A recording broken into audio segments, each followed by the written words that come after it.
Hello, friend. I'm John Carter. Welcome today to the Carter Report. With me is an old friend and colleague, Alan Reinick, Esquire, attorney, who is the executive director of the Church State Council here in Southern California. We've got a great show for you today. Welcome today to the Carter Report. I'm John Carter in Moscow, in Havana, Cuba, now in Kiev, the capital of Ukraine. I'm John Carter in Petra, right here in communist China, reporting from India. Hi, I'm John Carter in the Solomon Islands. I'm John Carter in Soweto, from El Salvador. I'm John Carter in Sydney, Australia. Pastor Carter explores freedom of religion and freedom of press.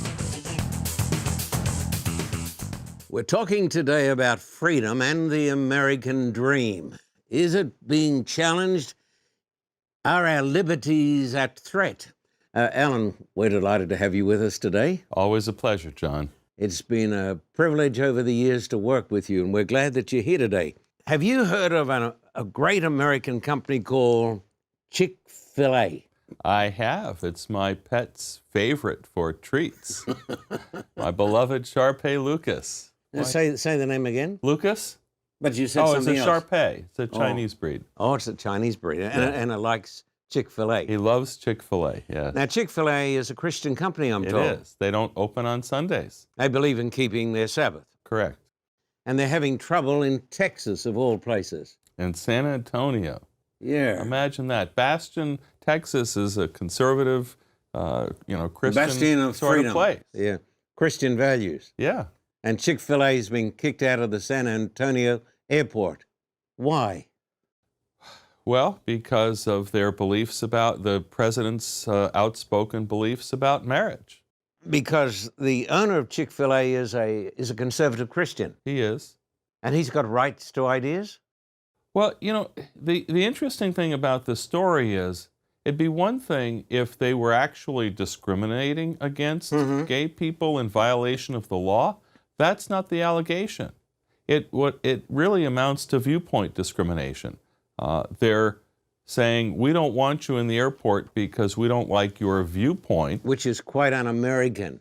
Well, it's illegal. And it's bigotry. It's blatantly illegal. Yeah. Because the airport is, at least a quasi-governmental entity. Here's a statement I thought you'd enjoy. This is from City Council of San Antonio, Councilman Robert Trevine. He says, San Antonio is a city full of compassion, and we do not have room in our public facilities for a business with a legacy of anti-LGBTQ behavior. Right, but it's not behavior that they're objecting to, it's speech. Yeah. Which is a violation of the First Amendment, I because you have a government entity saying, we don't like what you have to say about marriage. I thought this was America. I thought we had freedom of speech here. Well, yeah, we're supposed to. He says, this man goes on to Mr. Trevine, everyone has a place here. Except right. And everyone John, should... back when America was celebrating our bicentennial, a Russian was interviewed on national television and asked what his view of America was. Yes. And he said, well, in the Soviet Union, we have freedom to speak. Yes. In the United States, we have freedom after we speak. Well, apparently some still do, but others not so much. And so you have a dreadful bigotry coming from people on the left. Yes, there is that. My way or the highway. Yes. The postmodern ethos is... it doesn't matter what you believe as long as what you believe doesn't matter.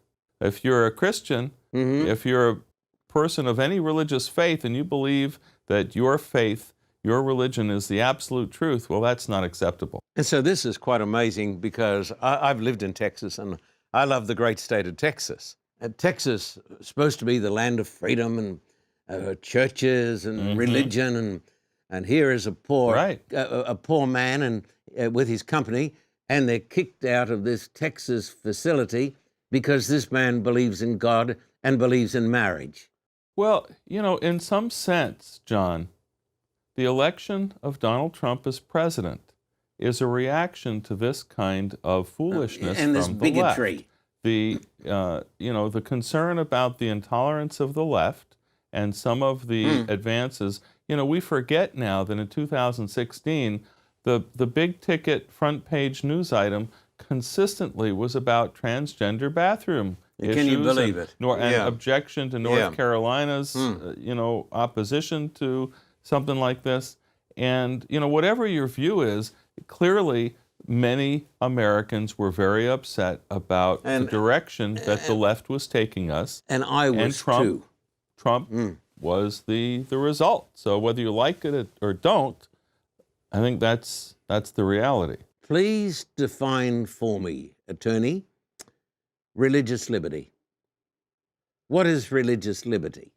Well, at its heart, it has to be the freedom not only to believe, but to act, to engage in religious activities, not only in private, but as a community. And this is the genius of America, is it not? Absolutely. We don't believe in theocracies, I thought. Well, no, we don't. What's a theocracy? Well, a theocracy in the biblical context during the period of the judges, there was no king, there was no government as such, and God had direct dealings through the priesthood, through the prophets and such. But in the more modern context, what theocracy really means is people claiming to have authority from God to rule in God's name. That's like Saudi Arabia. That's probably the best modern example. How many churches in Saudi Arabia, do you know? I do, because they're not permitted in Saudi Arabia. There are no churches. What about synagogues? That's clearly not allowed. And these people are our greater allies. And yet they provide more financing for terrorism than just about compete with Iran because of financing Wahhabism. Right. Yes. Exported around the world. Well, and most of the 9/11 attackers were Saudi citizens. They've spent at least $100 billion exporting this awful doctrine of Wahhabi around the world. And so no Christian churches there, but it is, they say it is a theocracy, and it seems to me that there are some Christians in America who would like America to become a theocracy. Do you think this is true? Well, it is absolutely true. Most Americans are oblivious to the influence that it goes by various names. Dominionism is one name. Reconstructionism is another name. The idea that America was established to be a Christian nation. As a general proposition, there was a recent poll in the southern states where fully 80% of those polled agreed that America was established as a Christian nation. Well, that essentially amounts to the belief that we should be a theocracy. And a theocracy always brings intolerance, does it not? Well, by definition, if you believe that you are implementing God's will and God's rules, then those who don't go along with your vision of what's appropriate in matters of faith, they don't have freedom. Now, Israel, is it not? The state of Israel is a democracy. It is. It's not a theocracy. No, it's not. Now, you're an authority on this. Well, no, but you'll ask me anyway. I'll pretend for tonight. Yeah, okay. Tell me about this extreme right-wing Jewish group in Israel, and they want to drive the Palestinians into the sea. Well, now see, I think you're actually describing mainstream Palestinian thought, because it's the Palestinians who, as a platform of their existence for decades, have insisted that the Jews be driven into the sea, and they have a map of the area that does not recognize the nation of Israel. But I understand, and once again, you know far more about these things than I do, that since they agreed upon a two states within one state settlement, They've agreed that Israel has the right to exist. No, they haven't. They absolutely have not, and they haven't changed any of their platform. They may say some nice things in English for popular consumption, but in Arabic, it's the same. And they're still indoctrinating their young people. Don't you? No, I don't. No. No, I don't. What about Hebrew? You know a little Hebrew? Very little. Yeah, I know much little. Poquito. Yeah, poquito. Yeah. All right, tell me about this extreme right-wing group, because you got out of that one before. Actually, the interesting thing, we're sitting here the day after the election in Israel, and it appears that Netanyahu has won re-election. And it certainly reflects that the right wing in Israel is growing in influence. Yes, but it I wouldn't be. Look, the sort of white nationalism is rampant around the Western world. What causes this? Now, we do have a surge in intolerance around the world. Is this true? It's not only true, it's the epidemic proportions. Most people don't have any clue that 80% of the global population live in nations with little or no religious freedom. Think about that for a minute. Most of the world's population Say it again. don't. 80% of the global population are in nations with little or no religious freedom. Let's name them. Saudi Arabia. Well, okay. Iran. The Islamic world, for sure, is a big problem. Virtually all the Islamic world. In terms of population, China and India, of course, the largest, Russia being another one. Yes. So there you have most of the Asian landmass, lots of conflict in Africa, but, the Americas are not immune.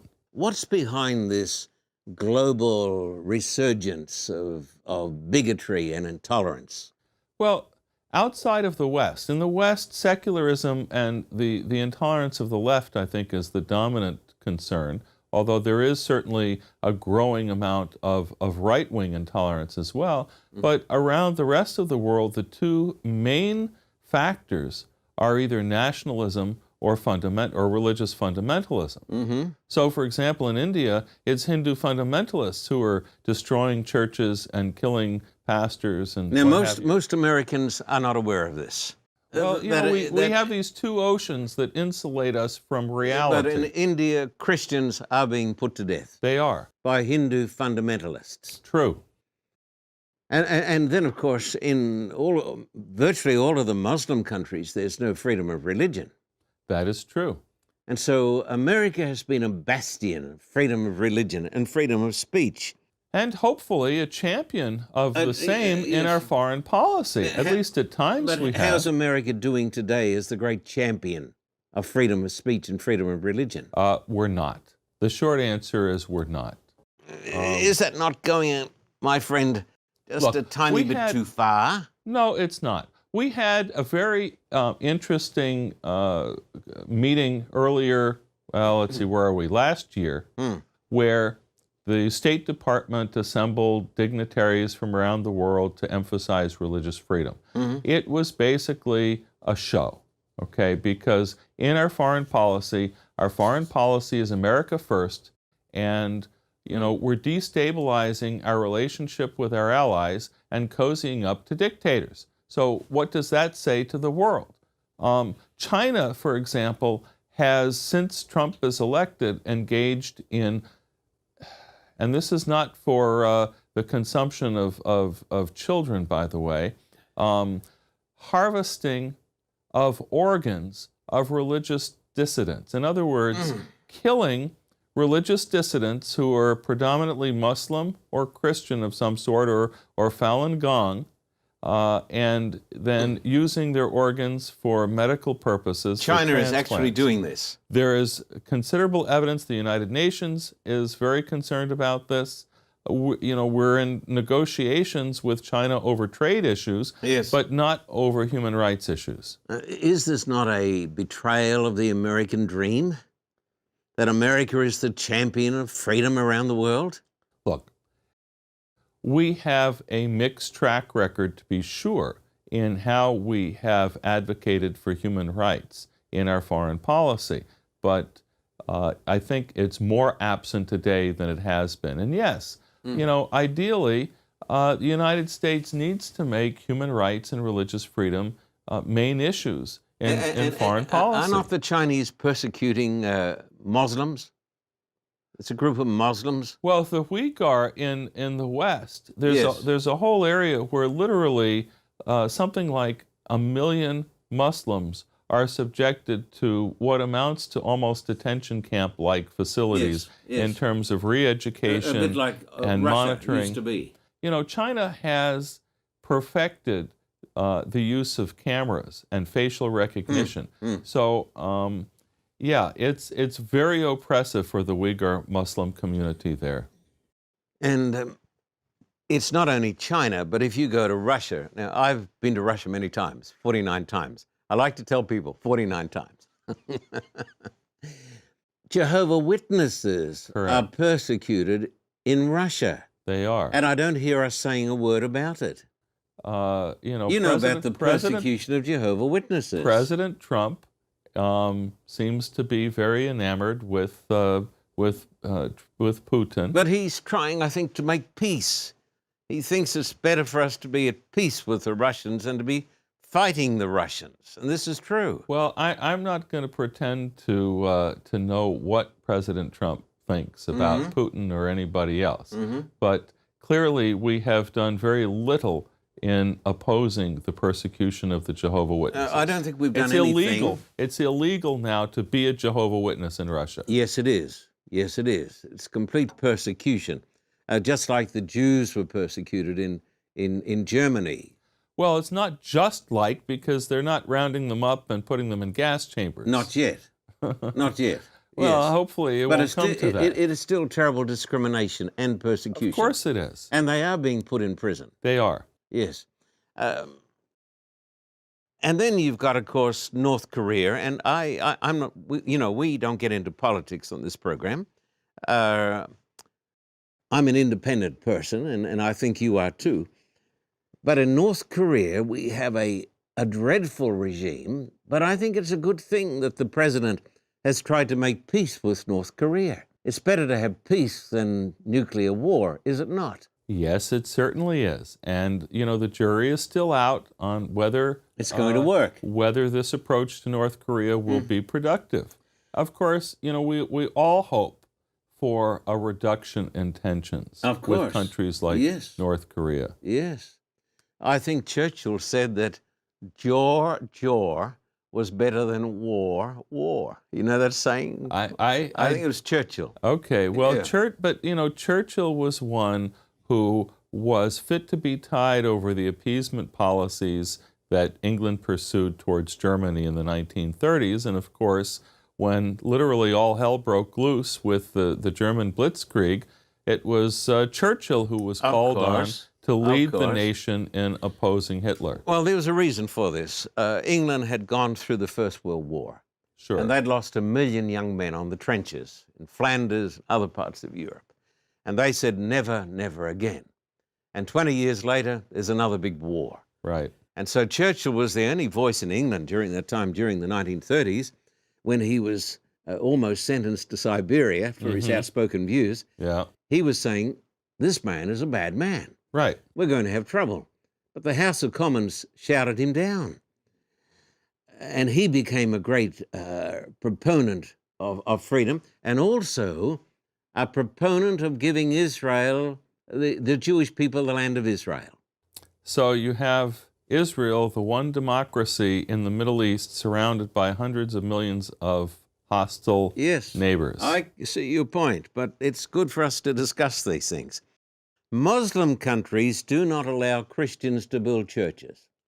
No, that's not entirely true. Most Muslim countries. There are churches in various countries. I have preached in Jordan, which is probably the best Muslim country in the world. And there are Christian churches in Syria. Well, there were Christian churches in Syria. Well, there is an ancient Christian community in most of these countries. And Iraq. But they're under duress these days. Egypt, tremendous attacks periodically on churches and killing people while they're worshiping even. Let me restate this statement. Many Muslim countries do not allow Christians to build churches. but we allow Muslims to build their places of worship Right. here. Why don't we say to them, you don't let us do it over in the Middle East, you're not going to do it here. Right, because we think Saudi Arabia and the type of religious intolerance in the Muslim world is what we want to emulate, right? And now you're asking me the question. Well, no, it's a rhetorical question, John. I thought I was asking the question. Of course, That's rhetorical. We set an example, and it goes back, as far as Roger Williams and other founders, William Penn. They were very clear that religious freedom means that people of all faiths are welcome. Now, Williams had, an illustration that you have people of varying faiths, including Muslims, on board a ship. Yes. And And as long as they obeyed the captain and did their job on the ship, they had full freedom of belief and worship. And this is what we believe. And so now we talk about the ship of state. And the same is true. We have certain responsibilities as citizens, not to kill each other and what have you. And as long as we live in peace, we are allowed to have our freedom of worship and have our mosques or synagogues or temples or whatever. And so Muslims have got the absolute right under the Constitution to build a mosque in New York. Yes, they do. Wasn't this contentious just recently? I did an interview on Fox some years ago debating one of the conservative Christian folks. In fact, Is that a conservative station? Yes. In fact, it was the son of one of Donald Trump's lawyers. It was Alan Sekulow I was debating. Yeah. And they were opposing what they falsely called the Ground Zero Mosque. And I pointed out that this was flagrant viewpoint discrimination. They didn't want a mosque in Lower Manhattan. It would have been okay to build a church there or any other kind of religious center, but just not an Islamic one. And it was several blocks away from the actual, Ground Zero. So it wasn't really a Ground Zero mosque. And anyone who knows New York like I do, I grew up there, knows that a few You're blocks a New Yorker, aren't you? You go to Ground Zero, and if you have a mosque, an Islamic center several blocks away, you don't even know it's there if you go visit the Ground Zero monument and museum there. But it's the heart of the American dream to believe that every religion has the right to practice his faith. Absolutely. Muslims, Christians, Jehovah's Witnesses, Seventh-day Adventists, Roman Catholics. I don't think it's just an accident of history, John, that freedom of religion found its way to being the first of the rights in the Bill of Rights.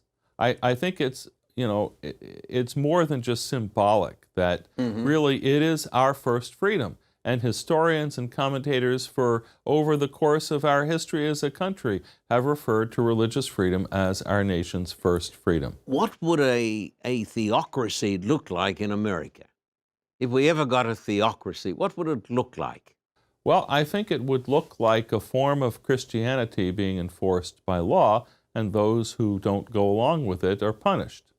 Do we have a precedent for this in history? Well, the closest precedent we have is the Holy Roman Empire during the Middle Ages, where you had a very close association between the emperor and the church. And somebody said it wasn't holy, and it wasn't Roman, and it wasn't an empire. It was a church-state thing, wasn't it? Well, yes, it certainly was. I think it was Roman in the sense that the church, yes. The church really was the heir to the Roman Empire. It was, yes.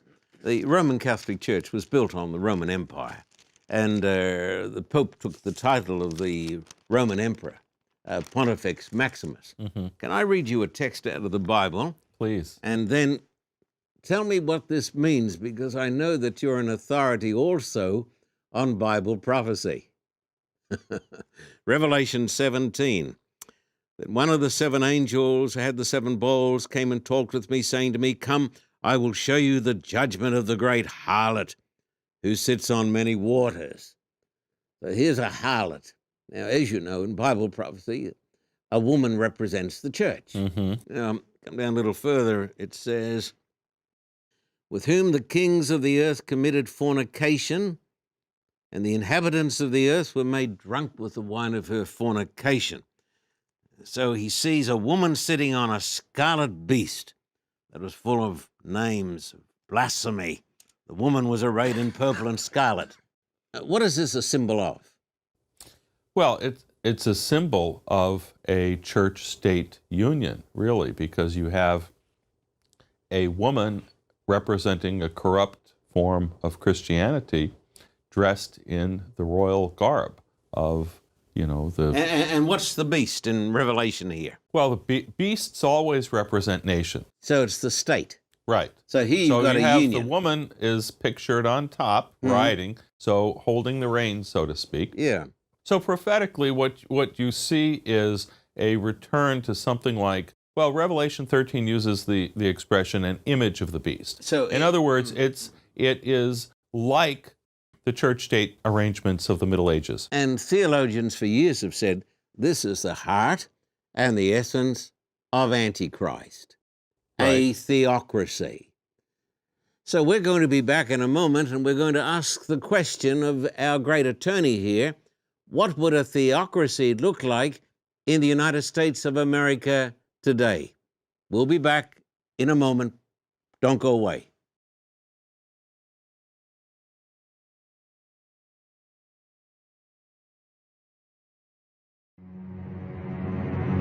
The Antichrist is in the temple of God. I will read you the actual words of the great Roman Catholic Church. More than 1 billion people pray to the dead. But the Bible talks very plainly about good angels and bad angels. Why on earth were you and I born? This DVD series from John Carter will be yours with a gift of $50 US or $70 Australian. Write to us at the address on the screen. Visit carterreport.org, your home for inspirational teaching.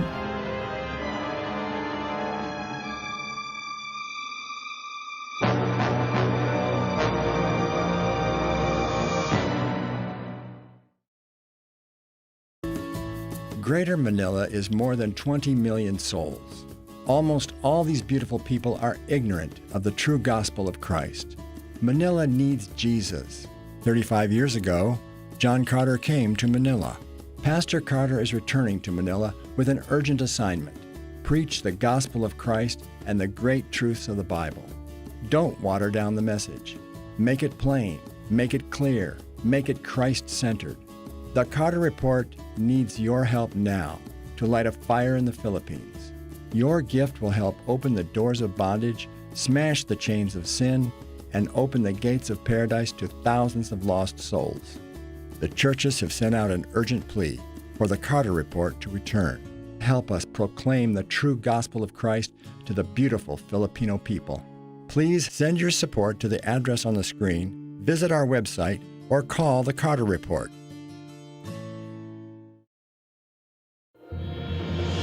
For a copy of today's program, please contact us at P.O. Box 1900, Thousand Oaks, California, 91358. Or in Australia, contact us at P.O. Box 861, Terrigal, New South Wales, 2260. This program is made possible through the generous support of viewers like you. We thank you for your continued support. May God richly bless you.